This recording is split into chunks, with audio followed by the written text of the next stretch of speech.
ओम विष्णुपादाय कृष्ण कृष्णा पृष्ठाय भूतले श्रीमते भक्ति वेदांत स्वामिनिते नामिने हरे कृष्ण कृष्ण कृष्ण हरे हरे हरे राम राम राम हरे हरे। श्रील ऐसी भक्ति वेदांत स्वामी प्रभुपाद की जय। आचार्य महात्मा गांधी जी की जय। भगवद गीता 2020 में आपका स्वागत है। आज की श्लोक संख्या 13वें अध्याय का दूसरा श्लोक है और चौथा श्लोक है। हम पुनर्कथन कर लेते हैं 13वें अध्याय के तीसरे श्लोक की, जिसमें भगवान ने अर्जुन सिंह को बताया, क्षेत्रज्ञं चापि मां विद्धि सर्वक्षेत्रेषु भारत क्षेत्र क्षेत्रज्ञ ज्ञानम यत्तज्ज्ञानम मतम मम। इस अध्याय का नाम क्षेत्र क्षेत्रज्ञ विभाग योगो विभाग क्षेत्र क्षेत्रज्ञ विभाग यह इस अध्याय का नाम है। दूसरे अध्याय का नाम सांख्य योग था। सांख्य योग में भगवान ने जैसे ही सांख्य योग का प्रारंभ किया, भगवान ने अर्जुन को यही बताया कि शरीर भिन्न है, आत्मा भिन्न है। देहिनो अस्मिन् यथा देहे कौमारम यौवनम जरा तथा देहांतर प्राप्ति ही धीरस्तत्र न मुह्यति। नैनम छिन्दन्ति शस्त्राणि नैनम दहति पावक न चैनम क्लेन्दाप्यः न शोषयति मारुतः। कहने का अर्थ यह है कि वहां पर भगवान ने दूसरे अध्याय सांख्य योग अत्यंत महत्वपूर्ण है, उसमें भगवान ने इतना बताया था कि शरीर और आत्मा भिन्न है।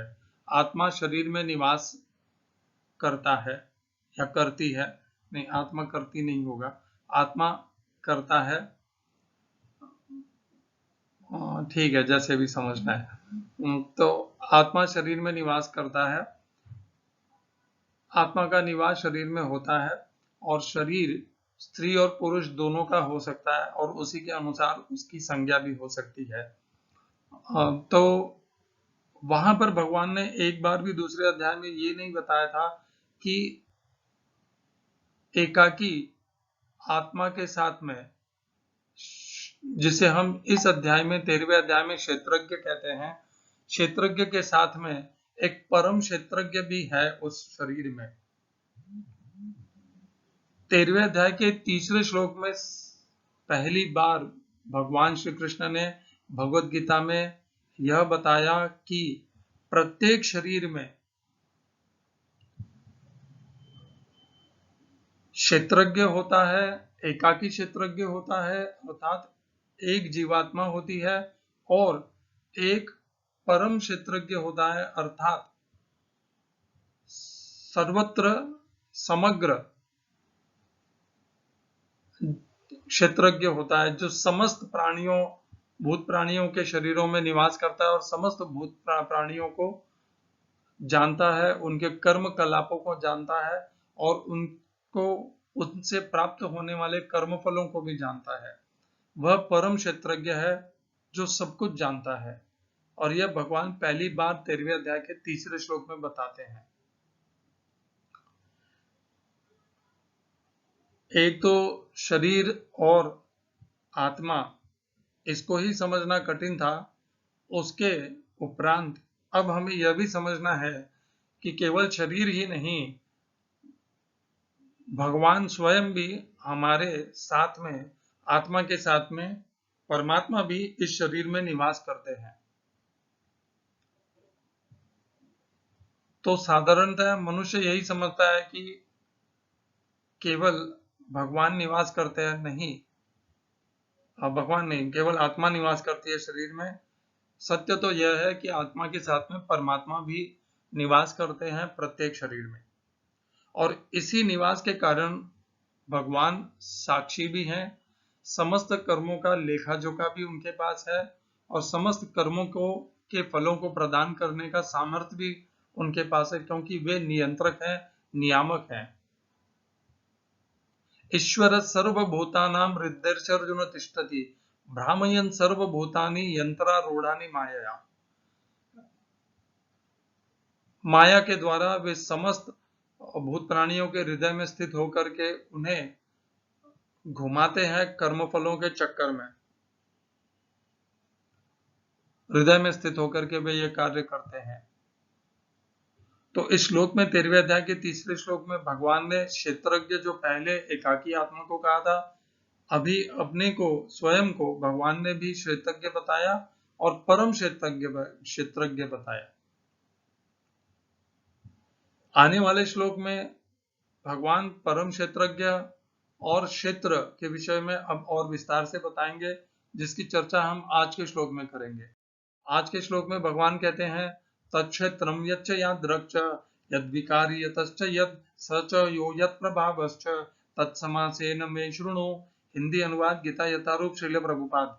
अब तुम मुझसे यह सब संक्षेप में सुनो कि कर्म क्षेत्र क्या है, यह किस प्रकार बना है, इसमें क्या परिवर्तन होते हैं, यह कहाँ से उत्पन्न होता है, इस कर्म क्षेत्र को जानने वाला कौन है और इसके क्या प्रभाव हैं। English translation Gita as it is Swami Prabhupada.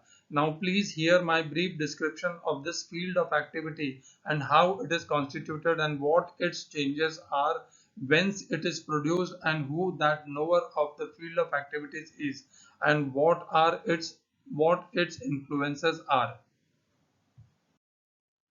इस श्लोक में प्रयोग किए गए संस्कृत शब्दों के अर्थ हैं तत् वह क्षेत्रम कर्म क्षेत्र, यद जो, च भी यादृक जैसा है, च भी यद जो विकारी परिवर्तन, यद जिससे, च यद भी यद जो। दूसरी पंक्ति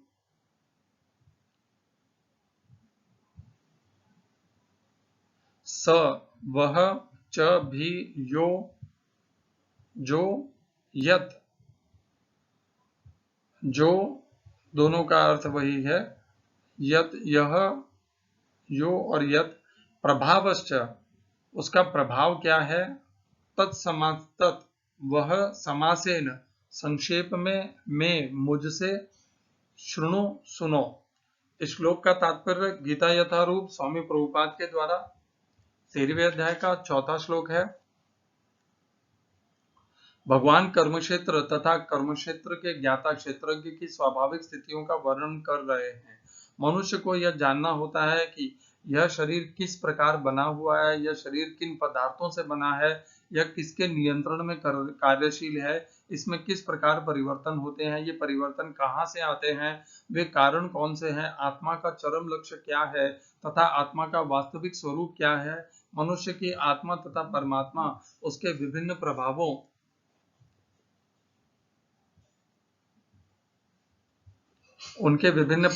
उनकी शक्तियों आदि के अंतर को भी जानना चाहिए। यदि वह भगवान द्वारा दिए गए वर्णन के आचार पर भगवद गीता समझ ले तो ये सारी बातें स्पष्ट हो जाएंगी, लेकिन उसे ध्यान रखना होगा कि प्रत्येक शरीर में वास करने वाले परमात्मा को जीव का स्वरूप न मान बैठे। ऐसा तो सक्षम पुरुष तथा अक्षम पुरुष को एक समान बनाने जैसा है।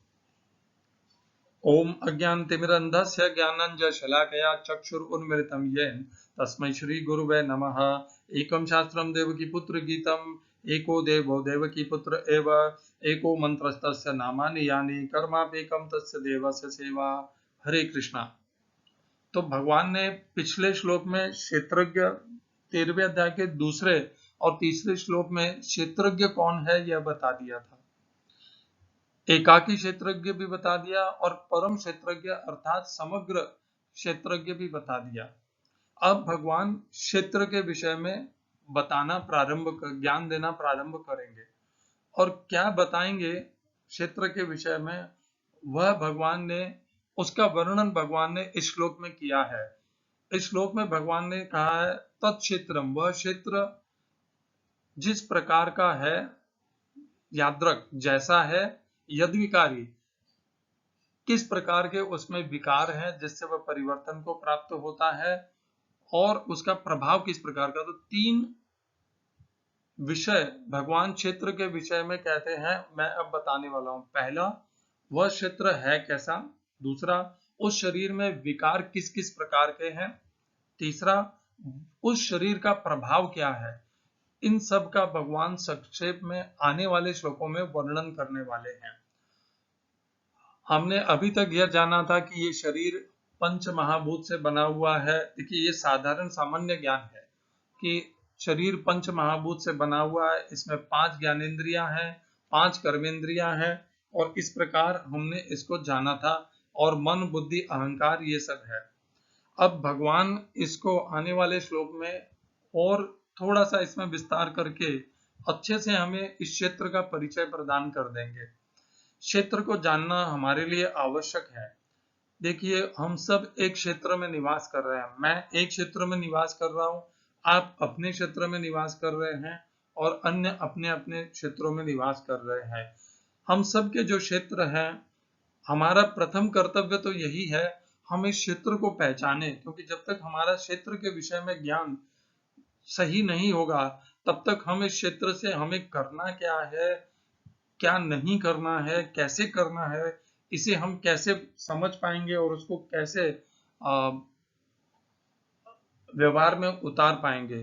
तो इन सब को अच्छे से निभाने के लिए हमें क्षेत्र को जानना है कि यह क्षेत्र कैसा है,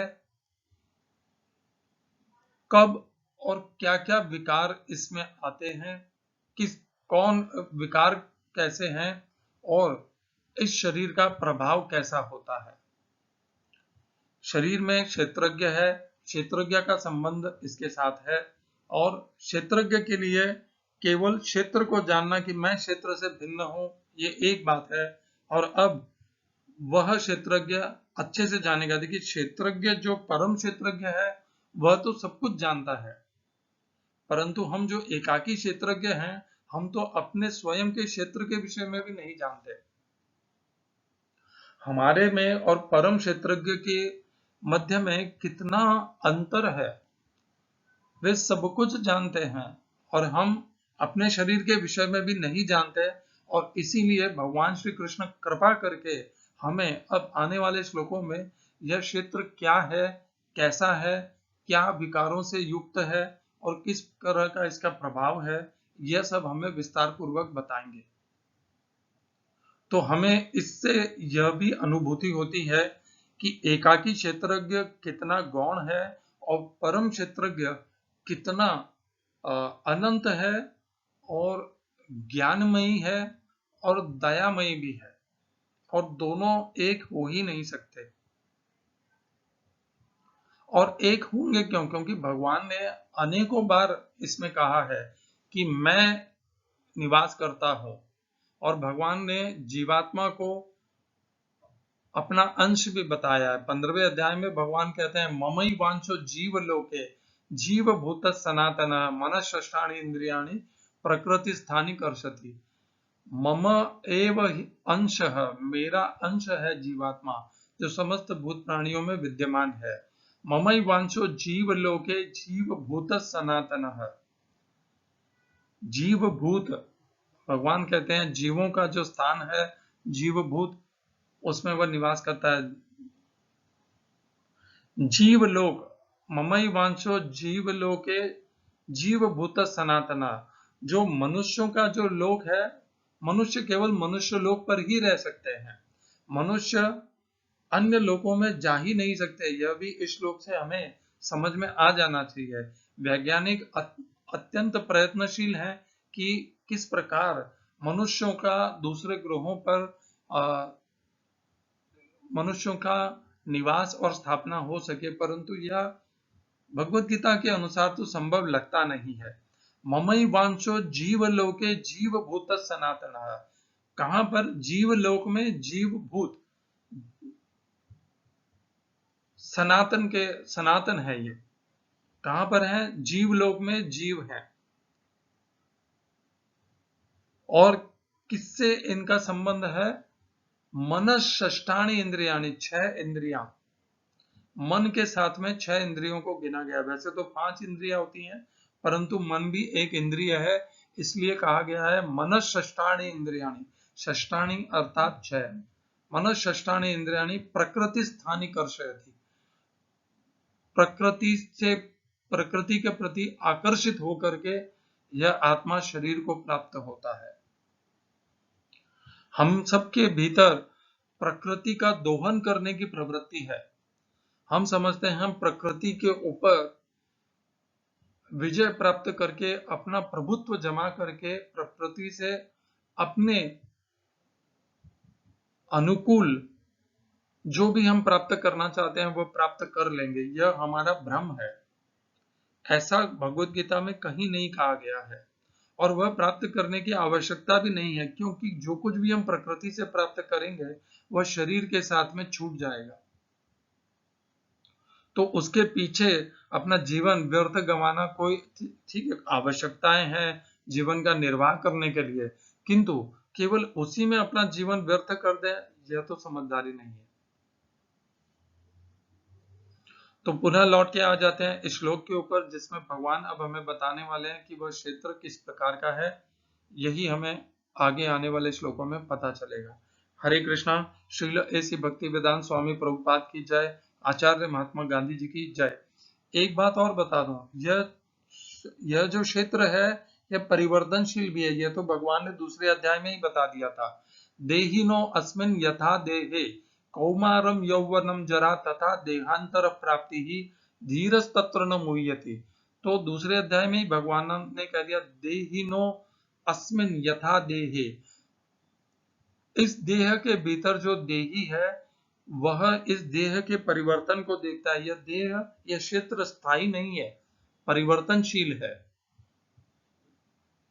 कौमारम बाल्यावस्था, यौवनम युवा अवस्था, जरा वृद्धावस्था, और फिर दूसरे देह में स्थानांतरण, ये चार मुख्य श्रेणी में इस देह के परिवर्तन को बांटा गया है।